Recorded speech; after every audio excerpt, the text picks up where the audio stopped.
السلام علیکم ورحمۃ اللہ وبرکاتہ۔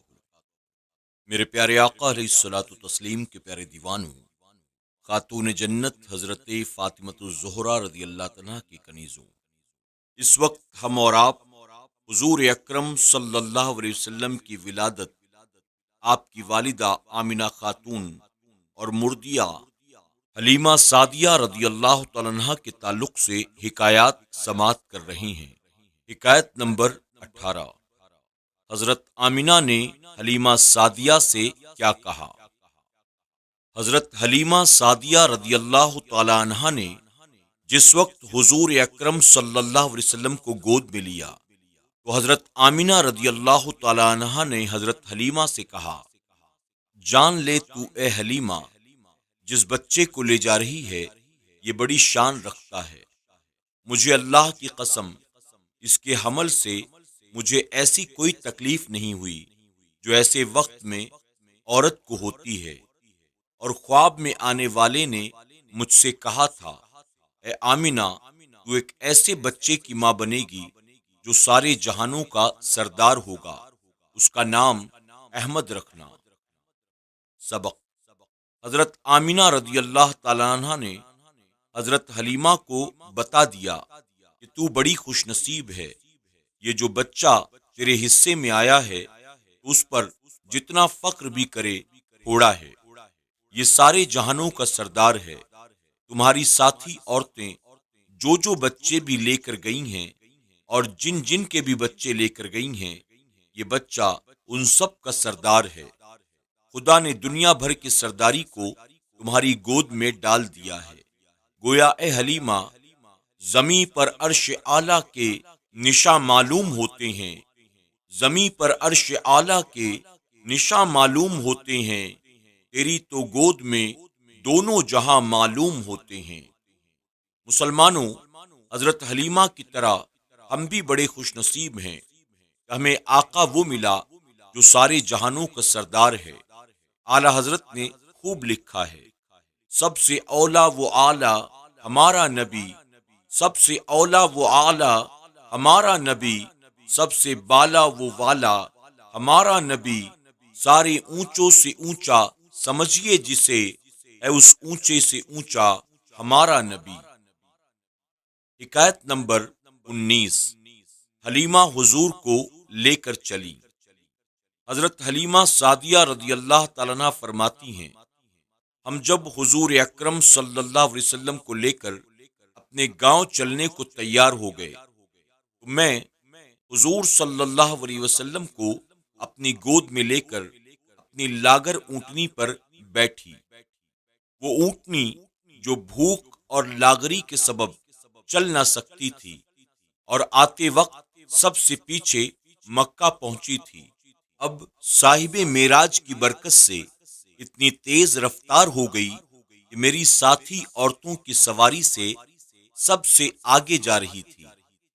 چنانچہ میری ساتھی عورتیں مجھے اسے روک کر ساتھ چلنے کو کہتی اور حیران ہو کر پوچھتی، یہ وہی اونٹنی ہے جس پر تو آئی تھی یا کوئی اور؟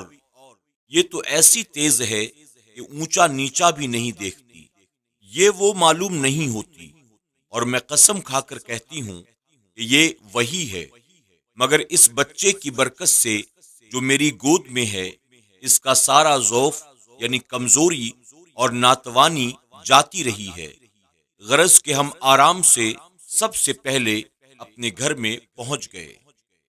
سبق: حلیمہ کی گود میں صاحب معراج تھا اور حلیمہ کی اونٹنی پر سوار صاحب معراج کی برکت سے اونٹنی کا سارا ضعف اور ناتوانی جاتی رہی اور وہ تیز رفتار بن گئی۔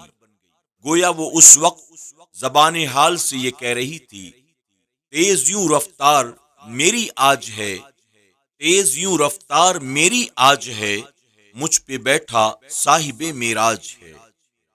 ہم جو آج دوسری قوموں سے پیچھے رہ گئے ہیں، اس کی اصل وجہ یہی ہے، ہم نے حضور اکرم صلی اللہ علیہ وسلم کا دامن چھوڑ دیا۔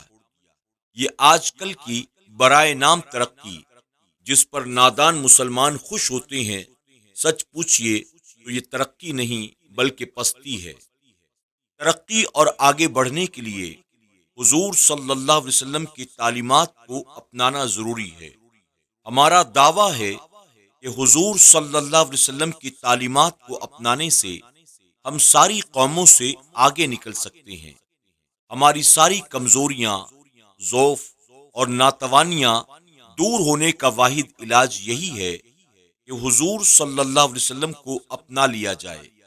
صحابہ اکرام علیہ رحمت رضوان جو ساری اقوام جہان پر چھا گئے اور بڑی بڑی جابر و قاہر قوموں کو روند کر آگے نکل گئے، اس کی اصل وجہ یہی تھی کہ ان کے سینے میں حضور کی محبت، گود میں حضور کی تعلیمات اور ہاتھوں میں دامن مصطفیٰ تھا۔ یہی جذبہ تھا ان مردان غیرت مند پر طاری، یہی جذبہ تھا ان مردان غیرت مند پر طاری، دکھائی جن کے ہاتھوں حق نے باطل کو نگوں ساری۔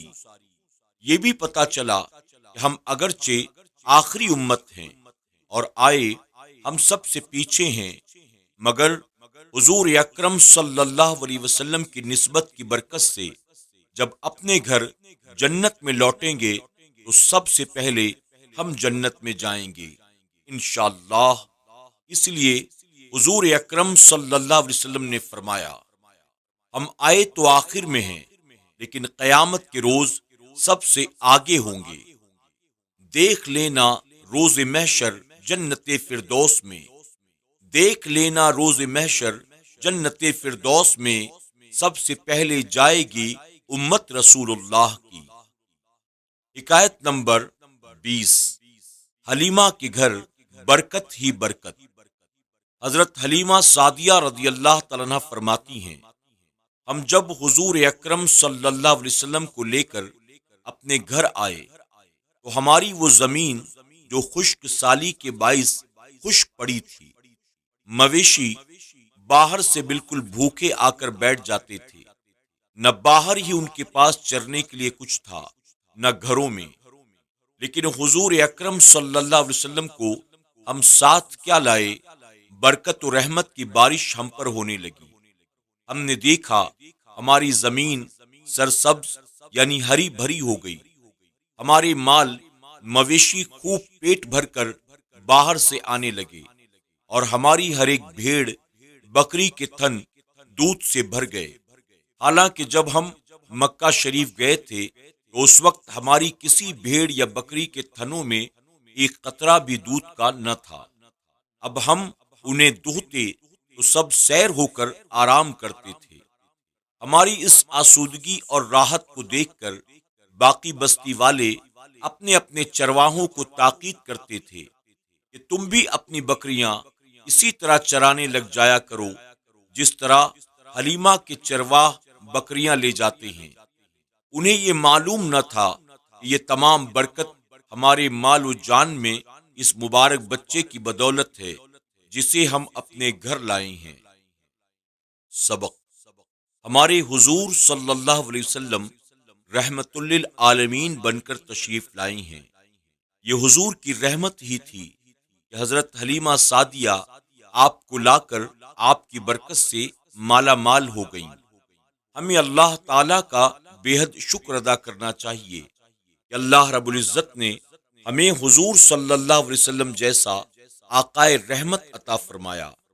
حلیمہ کی بکریوں کی طرح اگرچہ ہم اپنے اعمال کے لحاظ سے کچھ بھی نہیں اور ہمارے اعمال کا اگرچہ پلہ خالی ہے، لیکن حضور صلی اللہ علیہ وسلم کی بدولت انشاءاللہ قیامت کے روز ہم راحت و آسودگی پائیں گے اور حضور کی بدولت ہمارے تھوڑے عمل بھی زیادہ ہو جائیں گے۔